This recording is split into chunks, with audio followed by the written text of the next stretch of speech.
16 juillet 2026, bonsoir et bienvenue à tous à cette session d'information sur votre chaîne panafricaine Iroko Média Télévision.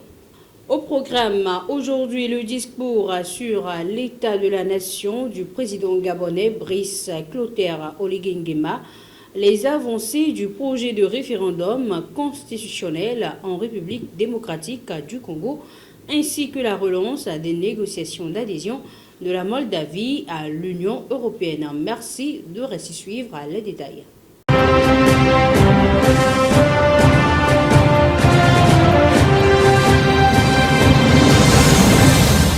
Le Gabon ouvre cette session.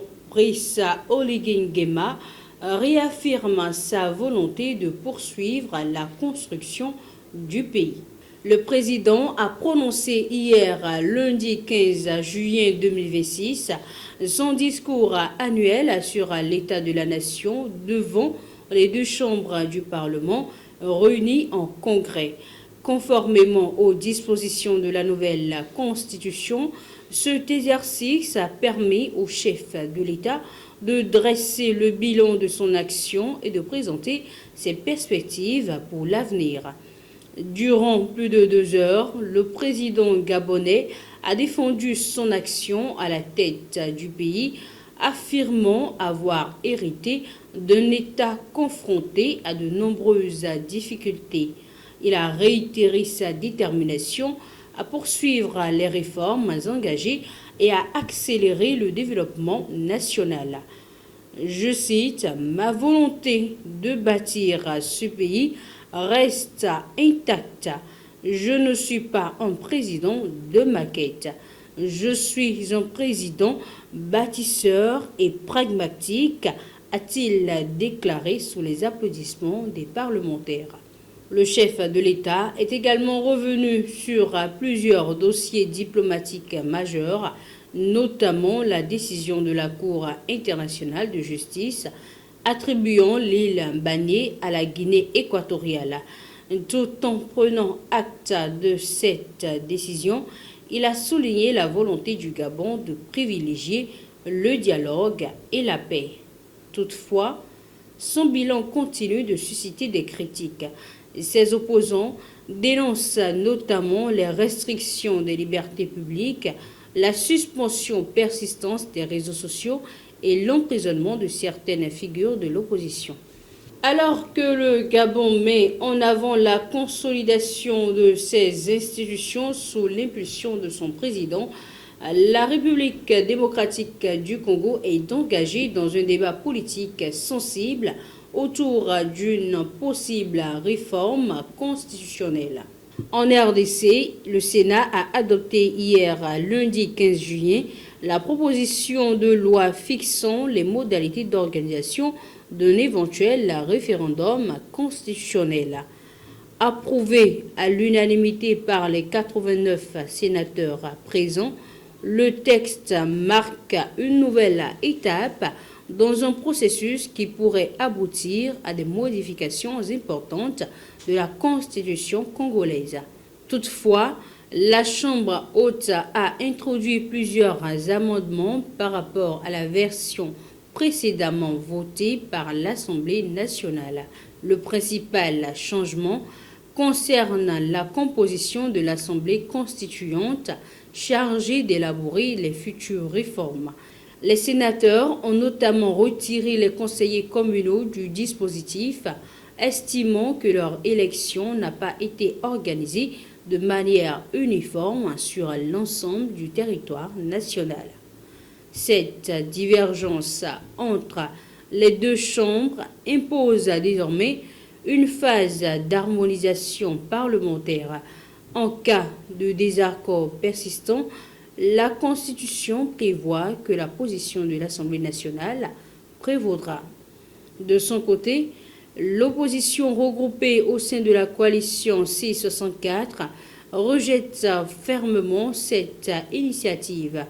Ces responsables redoutent qu'une nouvelle constitution permette au président Félix Tshisekedi de briguer un troisième mandat après l'échéance de 2028, une hypothèse que le pouvoir ne cesse de démentir.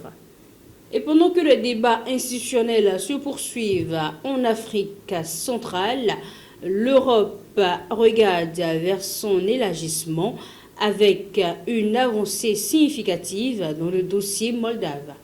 Réunis à Luxembourg pour leur réunion mensuelle, les ministres des Affaires étrangères de l'Union européenne ont relancé les négociations d'adhésion avec la Moldavie et l'Ukraine. Pour Chisinau, cette décision représente une avancée majeure. Candidate à l'adhésion depuis 2022, la Moldavie avait jusqu'ici vu son processus évoluer au rythme de celui de l'Ukraine, régulièrement ralenti par certaines oppositions au sein de l'Union.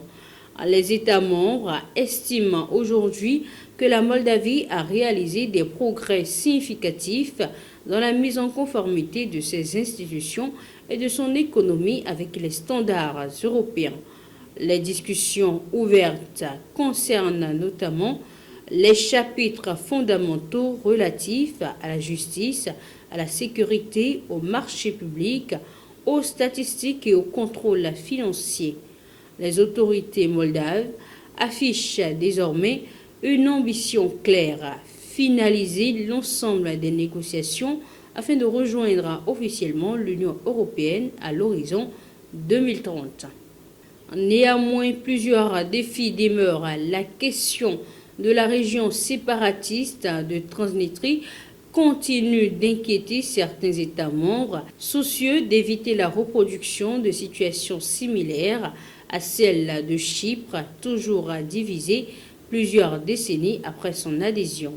Et pour finir, on apprend ce matin que les États-Unis et l'Iran ont franchi une étape majeure dans leurs relations en concluant un protocole d'accord prévoyant la réouverture progressive du détroit d'Ormuz.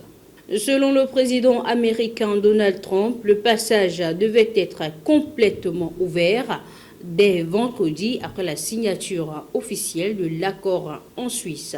Le test négocié avec la médiation du Pakistan et du Qatar prévoit également la prolongation du cessez-le-feu entre les deux pays et l'ouverture de discussions sur le programme nucléaire iranien.